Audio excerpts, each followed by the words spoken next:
I bring you back where we were, and you talked about, you know, what you wanted to show, what the idea behind it was.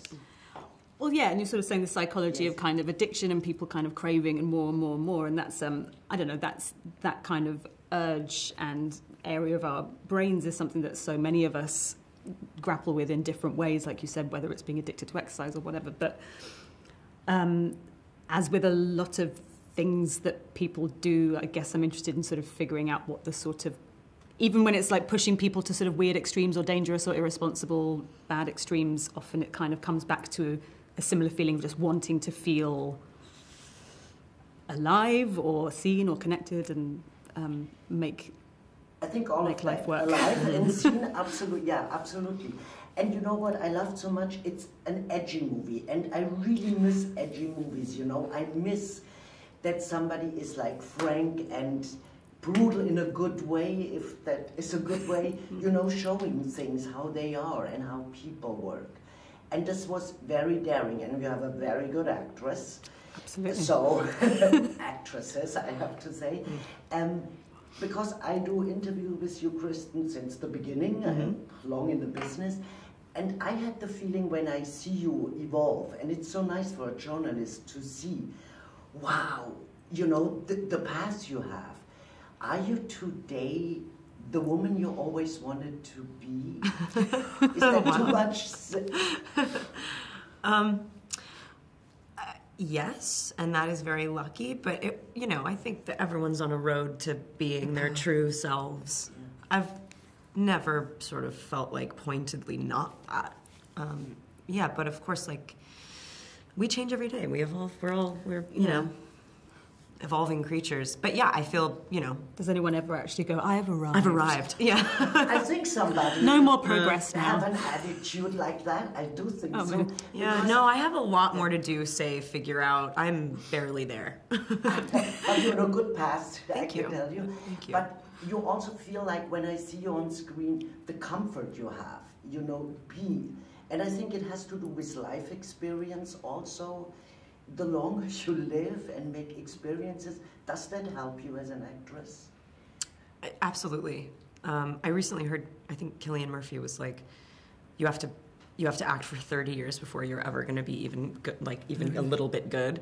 And that, you know, I didn't hear the longer conversation, but I did identify with that. I was like, yeah, God, I'm better than ever. And when I say better, I don't mean like good, as in I've done a satisfactory job. It's more that I can really feel free on sets. Like I feel like I can, like I'm not sort of inhibited by certain fears or insecurities that would limit exploration. And then I also kind of really love being able to like posit not only impulse but like statements. You know what I mean? Like I love to be able to like make choices.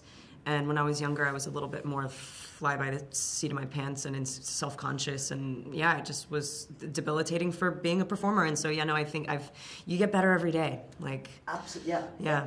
So Rose, now you can do the compliment. What did you see in Kristen that you knew she's the right, you know, person for me? What did you see in her? What did she bring to the table?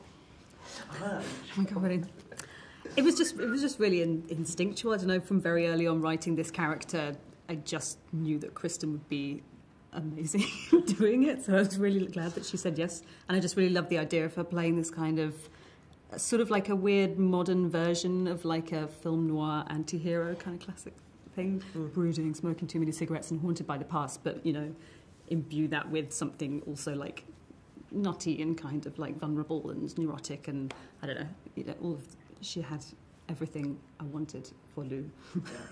And what I also loved is that, because my personal experience is I saw my husband from far, I knew I'm going to marry him from far at the Toronto Film Festival. 30 years later, we're still together. So, do you believe in love on first sight? Do you believe in this absolutely, you know? I'm putting my suitcases down here. Well, it's obviously true. Yeah, it happened to you. I think people convince themselves that they love people a lot, and they really believe it when they do. But that's an ephemeral thing. Like, what? It's funny, we always talk about love like it's like a very distinct thing that is a fixed thing. We're like, I did that bad thing because I was in love with that person, and that is the greatest thing that we all live for. But what is that? It's a feeling. You love differently than I do. You know what I mean? Like, you and your husband might love differently to each other, and that might just work perfectly. It's lasted 30 years, but yeah, I mean, love at first sight, whatever that means, it obviously has happened, and so I do believe in it. Yeah, me too, absolutely. Because you I feel like we're talking about ghosts. Right. Yeah. No, but you believe so much that these young ladies love each other, you know. You don't have to explain it even. It shows, you know, the way they look at each other, they move. The chemistry is there. Yeah. Did you have time with your partner to get to know her before, or a little bit at least? Not really. I don't think Jackie and Lou know each other at all. I mean, it really is a chemical reaction. Yeah. You know, we literally see them see each other for the first time. They start the film as strangers, and yeah, Katie O'Brien, who plays Jackie, she was, you know, she was cast not that long before we started shooting, and so we did all kind of jump into it, so that it did have this nice spontaneity to it. Yeah, absolutely, and the chemistry is there, so that's good. Lucky you. That's not always the case, you know. And but also for me it was like, did you wave already? Is it 12 minutes already? One last question we have now. Okay, was there 12 minutes? No, we just could you give 9 minutes? Okay. Then, because I was wondering from my time view. Yes. Yeah. Right, for your inner clock, you needed to know. You know, the whole setting, it is kind of devastating, the location where you are. Mm. If you feel like you're in a place like that, what does that make, what does it make with you, such a lonely place, kind of? I really loved being there. She's comfortable in the isolation in the beginning. There's such a cozy little nook that she's created for herself, and that armor is thick.